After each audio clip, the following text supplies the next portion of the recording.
होगी, आप जैसे ही यहाँ 2 एम्पियर लेंगे आपका अननोन रह गया ए, दैट इज वी ए। तो हम क्वेश्चन को बहुत इजीली सॉल्व कर सकते हैं। तो जरा सॉल्व करते हैं इसको। VA minus 100 sorry VA minus 100 divide by 10 plus VA divide by 10 that is 10 that is equals to -2। ठीक है, तो एलसीएम तो लेना ही नहीं पड़ेगा। so it is 2VA minus 100 that is equals to -20। so we have 2VA equals to -20 plus 100, so 2VA equals to 80, so VA equals to 40 volt. ठीक है, यहां से तो VA की जो वैल्यू आ गई 40 वोल्ट मेरा, बट मेरा क्वेश्चन VA नहीं, मेरा क्वेश्चन क्या है, रेजिस्टेंस फाइंड करना। इट्स वेरी इजी ना। इस पॉइंट में देखा, अगर ओम्स लॉ लगा के देखो करंट की, क्योंकि करंट की वैल्यू यही तो है 2 ampere.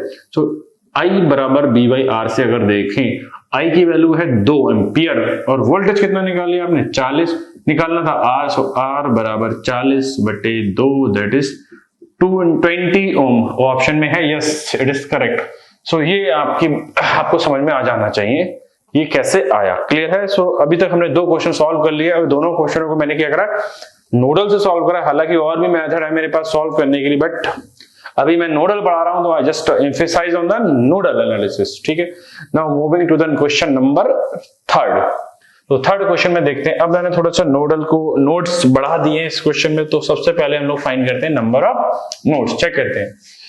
The node number 1, that is potential is V1. The second node is 2, that is V2. And this is the third node that is taken as the ground node whose potential is 0. Clear है यहाँ तक। तो हमारे पास जो node है वो 3 है। Node 3 है तो हमारे पास जो KCL लगेगा, the KCL equation equals to 3 minus 1 that is 2। So 1 by 1 solve करना पड़ेगा कि हम अब होगा क्या। जो नोडल एनालिसिस में हमने पता करा था, first find number of nodes, then number of KCL equation and apply the KCL to each node separately. तो अब हम करेंगे क्या, पहले नोड 1 पे KCL लगाते हैं। नोड 1 पर KCL लगाते हैं। तो नोड 1 पे अगर मैं KCL की बात करूं जरा समझिएगा। नोड 1 ये रहा आपका, -2 इनकमिंग है, -4 फिर इनकमिंग है, प्लस V1 अपॉन 2, 1 2 3 1। अब जरा ध्यान से रखिए, यहां पर नई चीज आई। We are working on the node 1 but also the node 2 is linking. Node 2 is also linking with this, but I think R की वैल्यू हमें नोन नहीं है। तो R को जरा कंप्लीट कर लें। R की वैल्यू क्या होगी, let's just wait. What is the value of R, just a minute, because R is in misprint here, so just wait. So this value is oh sorry, this is also misprint in your books. So let's see at what value of this we can get the answer. So this is weight 46 one.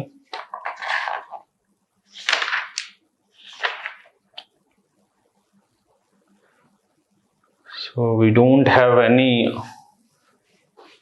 answer for that. Please correct this question.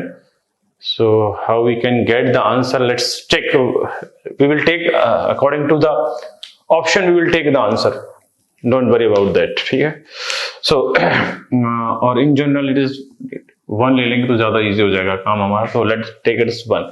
So it is -2 -4 V1 by 2। Now अब हम node 1 पे काम कर रहे हैं। So it is V1 minus V2 divide by 1। अब जरा मैं क्या बताना चाह रहा हूँ, जैसे हम मैच में जिस मैच में करंट में काम करते थे तो उस मैच की करंट को हायर लेते हैं विद रिस्पेक्ट टू अदर, ऐसे ही नोड पे हम जिस नोड पे काम करते हैं उस नोड का पोटेंशियल हायर लेते हैं with respect to other. Meaning क्या है, जब हम इस नोड पर काम कर रहे हैं तो हम ये मानेंगे करंट इधर जा रही है। जैसे ही हम नोड इस पे काम करेंगे तो हम क्या मानेंगे, करंट इधर जा रही है। क्लियर। अब जरा थोड़ा सा एक चीज और ध्यान रखिए, गलती होने के बड़े चांस रहते हैं। इस नोड पर नंबर ऑफ एलिमेंट्स कितने, 1 2 3 4। So we have 4 exponent 1 2 3 4 that is equals to 0। So just simplify the equations. -6 plus V1 upon 2 plus V1 minus V2 upon 1 equals to 0। Just take LCM 2 और 6 को उधर भेज देते हैं तो 2 एलसीएम लेते हैं। It is V1 plus 2 V1 minus 2 V2 equals to 6 उधर का गया तो 2 मल्टीप्लाई में जाएगा, that is 12। So it is 2V 3V1 minus 2V2 equals to 12। That is equation number 1। That is coming from the node 1। ना node 2 को हम लेते हैं। अगर नोड 2 की बात करें तो नोड 2 से हम लोग क्या सॉल्व करते हैं। तो नोड 2 पर जो अगर बात करें 7 is outgoing, so 7 positive, because 7 is incoming. 7 is incoming, was incoming, 4 is outgoing, so 4. Now V2 divide by 8, V2 divide by 8. Agree. Now अब इसमें ध्यान रखना, अब हम पहले नोड 1 पे काम कर रहे थे, तो जब 1 पे काम कर रहे थे तो V1 माइनस V2 लिया था। अब हम काम कर रहे हैं नोड 2 पर, तो नोड 2 पर जब काम करेंगे तो उसका वोल्टेज हायर लेंगे with respect to other node. So V2 minus V1 equals upon 1 equals to 0। Just 7 में से 4 गए 3 और 3 हो जाएंगे तो पॉजिटिव हो जाएंगे। So V2 divide by 8 plus V2 minus V1 by 1 that is equals to what, how much, 3। Now take LCM 8। So 8 को अगर एलसीएम लेंगे तो V2 plus 8 V2 minus 8 V1 equals to 8 3 is 24. Just take common things. So minus 8 V1 plus 9 V2 equals to 24. That's the equation number second. Okay. So अब हमारे पास क्या बचा है भाई?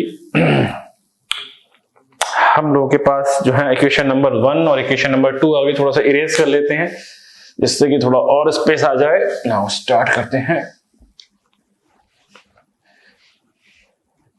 Now, हमारे पास जो इक्वेशन है, दो इक्वेशन आ गई हमारे पास। तो equation I 3v1 minus 2v2 equals to 12 and we have minus 8v1 plus 9v2 equals to 24. The equation 1 and equation 2.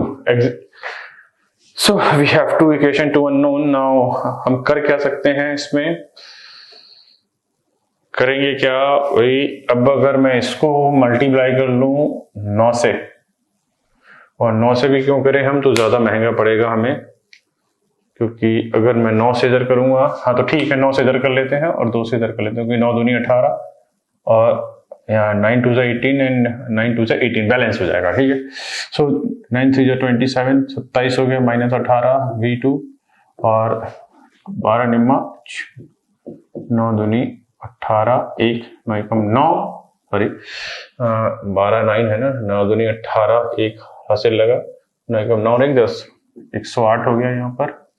और यहाँ पर है हमारे पास 2 से मल्टीप्लाई करा है तो हमारा क्या आएगा, sorry it is V1 and अगर 2 से करा है माइनस 16 V1 और ये हो गया प्लस 18 V2 और 24 दूनी होते हैं 48। सो अब हम करते क्या, इन दोनों इक्वेशनों को ऐड कर लेते हैं। तो 27 में से अगर हम 16 घटा लें तो 1 और 1, वो भी किसका, प्लस का, 11 V1 आ गया। ये तो चले गए भाई सब यहाँ से, तो इन दोनों को जोड़ लें, 8 और 8 16 और एक 5, ये हो गया 156। सो V1 बराबर 156 डिवाइड बाई 11 से कुछ बात बनेगी, नहीं बनेगी चेक करते हैं। 11 बन जाए 11, कितना बचा 4, तो बात पूरी नहीं कटेगी, तो जस्ट डिवाइड करना पड़ेगा आपको।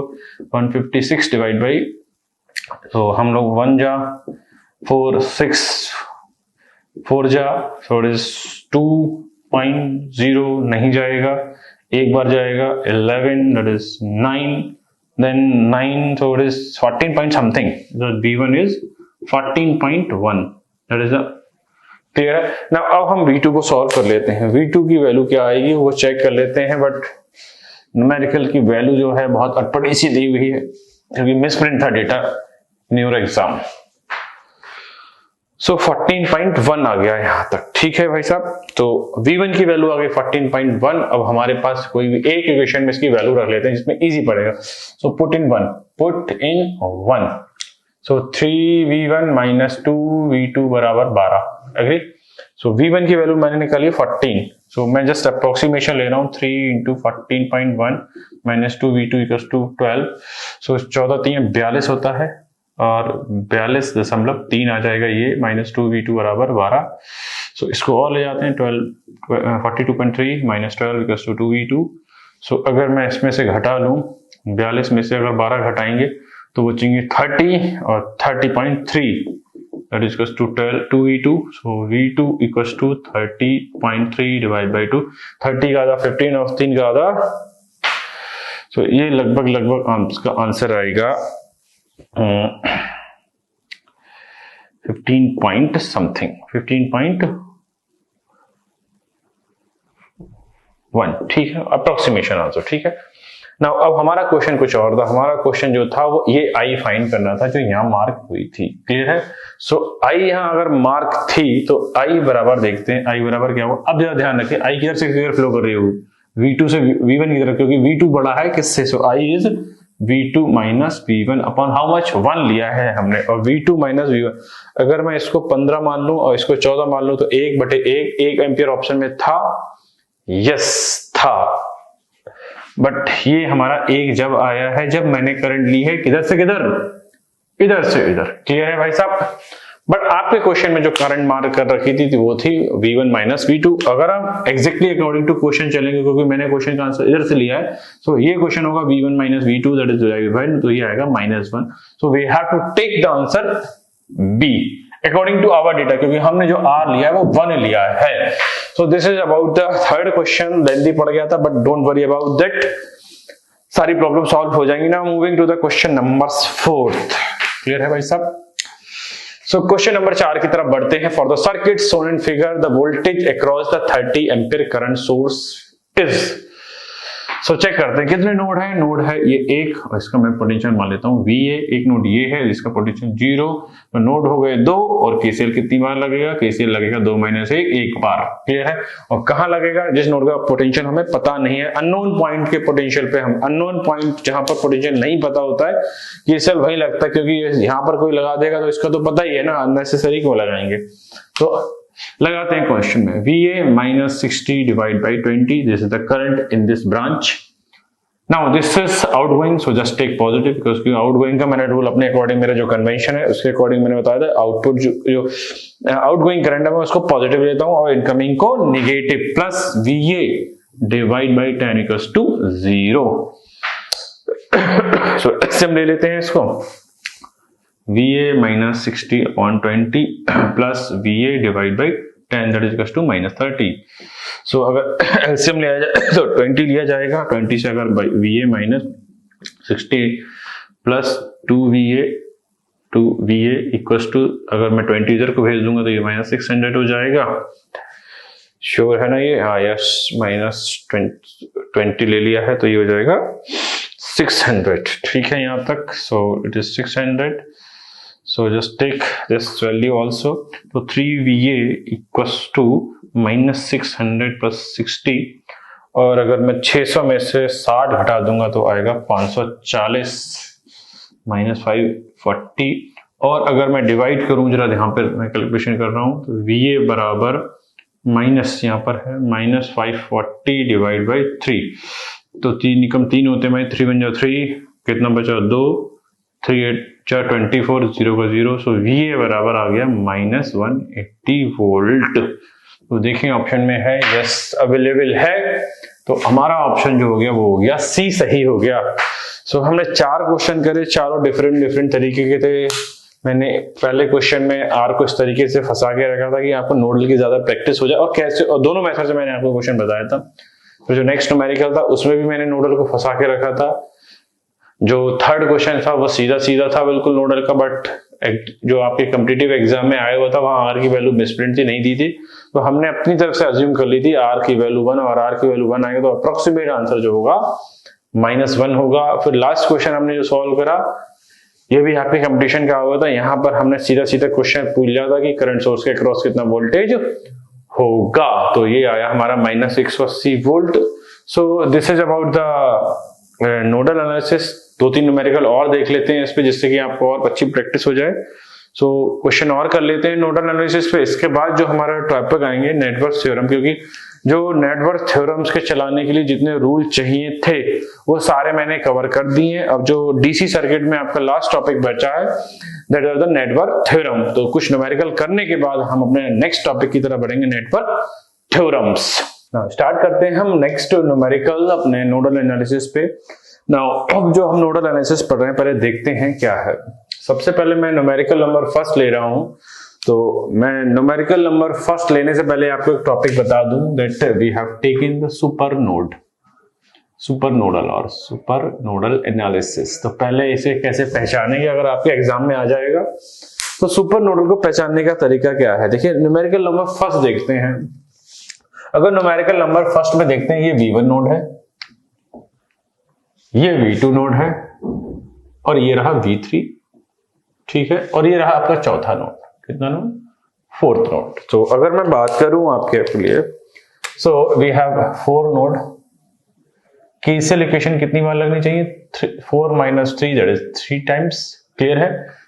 बट होगा क्या, जब भी आपका स्पेशल केस बनेगा तब उस केस में आपका जो फॉर्मूला है वो वैलिड नहीं रहेगा। वो कैसे, वो देखते हैं अभी।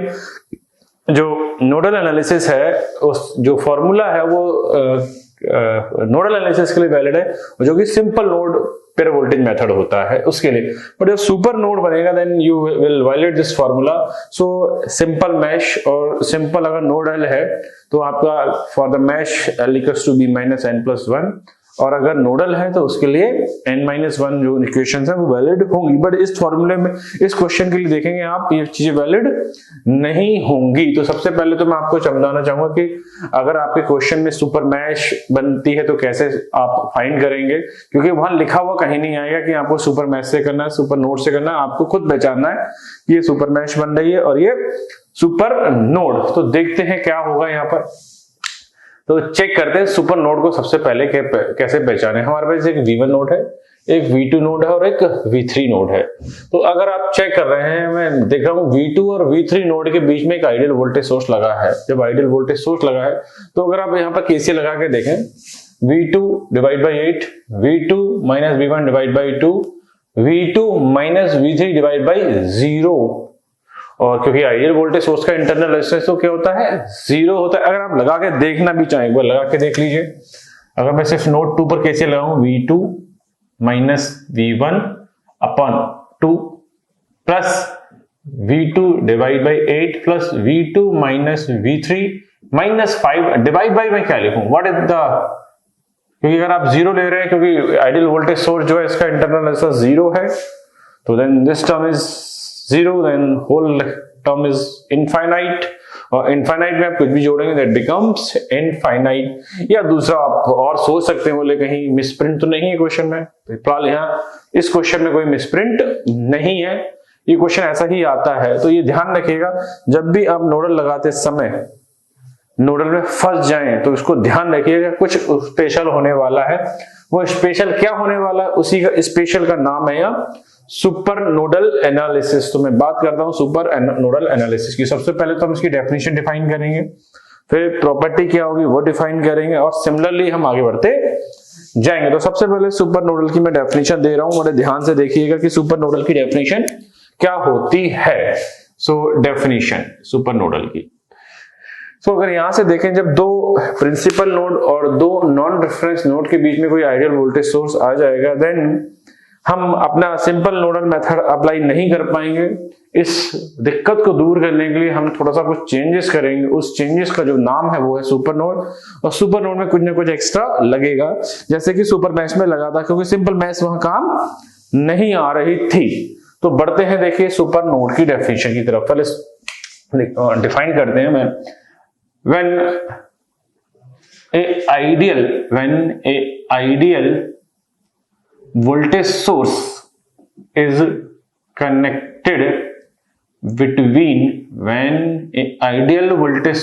connected between two non-reference node or the principal node, when a ideal voltage source is connected between two non-reference node or principal node, it forms the super node. It forms the super node. Now, super node, it is a special case. It is the special case of nodal analysis. It is the special case of nodal analysis. ठीक है, यहां तक तो हमने define कर दिया। जब भी आपके क्वेश्चन में कोई दो नॉन रेफरेंस नोड के बीच में कोई आइडियल वोल्टेज सोर्स, ध्यान रखिएगा आइडियल ना कि प्रैक्टिकल, क्योंकि आइडियल और प्रैक्टिकल वो भी हम डिस्कस कर चुके हैं बहुत डिटेल में। सो जब भी दो नॉन रेफरेंस नोड या प्रिंसिपल नोड के बीच में कोई आइडियल वोल्टेज सोर्स आ जाएगा, तब जो एनालिसिस होगी या जो मेथड बनेगा उसका नाम है सुपर नोडल। क्लियर है ना? सुपर नोडल की कुछ प्रॉपर्टी होती है, वो देख लेते हैं क्या होती है फर्स्ट, और वो प्रॉपर्टी में मैं न्यूमेरिकल में आपको समझाता हुआ चलूंगा क्या प्रॉपर्टीज होती हैं वो। First thing, super node has no voltage of its own. Super node has no voltage of its own. जैसा कि याद है आपको, सुपर मैश में जो है, जो सुपर मैश होती है उसकी खुद की कोई करंट नहीं होती है। सिमिलरली यहाँ पर जो सुपर नोड है वहां पर इसका खुद का कोई वोल्टेज नहीं होगा, जो आप नोड बनाएंगे उन्हीं का वोल्टेज मानना पड़ेगा। नेक्स्ट थिंग क्या है, the super nodal is equal to what, जो नोडल था उसका क्या रोल था, केसीएल प्लस ओम्स लॉ, अगर आपको याद हो ohms law. But super nodal में जो एक्स्ट्रा चीज लगेगी वो क्या लगेगी, केवीएल, क्योंकि अगर आपको पता हो जो nodal analysis it is just application of KCL plus Ohm's law, but in super node we will extra apply the KVL, so this is the extra thing that we will applied in the super nodal analysis. Next thing, तो अगर third में बात करूं, in super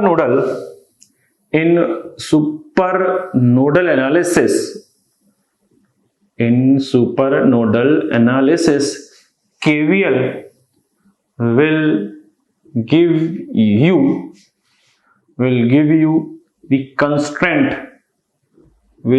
the constraint necessary